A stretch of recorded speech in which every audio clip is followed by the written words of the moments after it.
सोमवार के दिन भारतीय खेल जगत में कुछ ऐसी घटनाएं हुई जिनका संबंध आम खेल प्रेमियों से नहीं है, लेकिन इसका संबंध आम खेल प्रेमियों से होना इसलिए चाहिए कि कुछ नाम ऐसे हैं जिनको या तो उनकी जिम्मेदारी से हटा दिया गया और कुछ ने अपना नाम साथ से अलग कर लिया। रांची में इन दिनों चल रही हॉकी इंडिया लीग, जो महिलाओं की लीग प्रतियोगिता हो रही है, उसमें एक क्लब खेल रही है JSM सूरमा क्लब। इस क्लब को पहले 4 मैचों में शिकस्त झेलनी पड़ी है और जीत के लिए यह टीम पूरी तरह से चिंतित है कि कैसे जीता जाए। इस दौरान क्लब को यह महसूस हुआ कि क्यों ना टीम के कोच को बदल दिया जाए।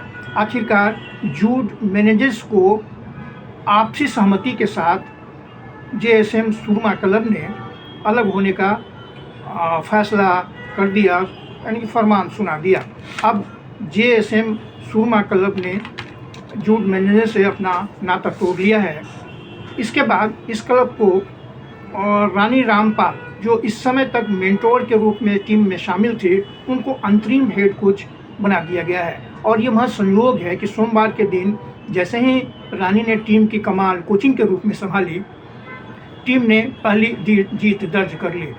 तो इससे एक बात तो ये साफ होता है कि किसी व्यक्ति का आना और जाना शुभ और अशुभ दोनों होता है। यह भारतीय संस्कृति में एक तरह से माना जाता है। इसे बिल्कुल कंफर्म रूप से नहीं माना जा सकता, लेकिन ऐसा होता है। जैसा कि रानी आते ही टीम को जिता गई और जूड जब तक थे टीम हारती रही।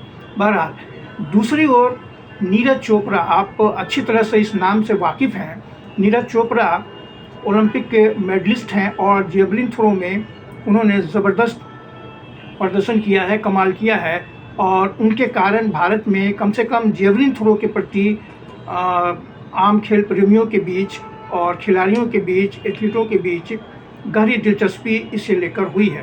तो नीरज चोपड़ा जो इस समय 28 साल के हैं, उनका पिछले 1 दशक से JSW स्पोर्ट्स के साथ आपसी साझेदार था एथलीटों को आगे बढ़ाने का, और इनका कार्यकाल समाप्त हो चुका था। आपसी जो समझौता था एक दूसरे को सहयोग करने का, वो समाप्त हो चुका था और नीरज ने यह तय किया कि अब JSW स्पोर्ट्स के साथ वो आगे नहीं जाएंगे और ख़ुद का एक स्पोर्ट्स वेंचर स्थापित करेंगे, जिसे लॉन्च भी कर दिया गया है और इसका नाम उन्होंने वेल स्पोर्ट्स रखा है।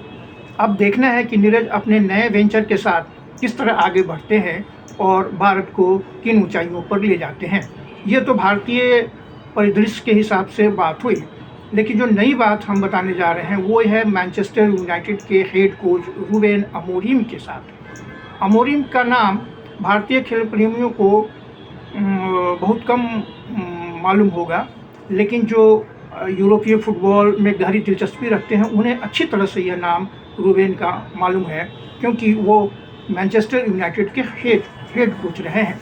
उन्हें नवंबर 2024 में टीम का हेड कोच बनाया गया था, और लेकिन जिस तरह से हाल फिलहाल में प्रीमियर लीग में टीम का प्रदर्शन ख़राब रहा है, उससे टीम मैनेजमेंट चिंतित हो गई थी कि कैसे उनके साथ आगे बढ़ा जाए।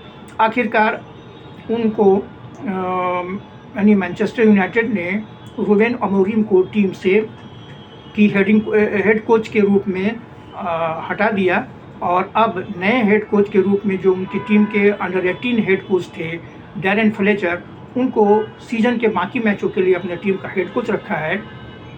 और इस टीम को यानी मैनचेस्टर यूनाइटेड को इनके कोचिंग में पहला मुकाबला बुधवार को खेलना है।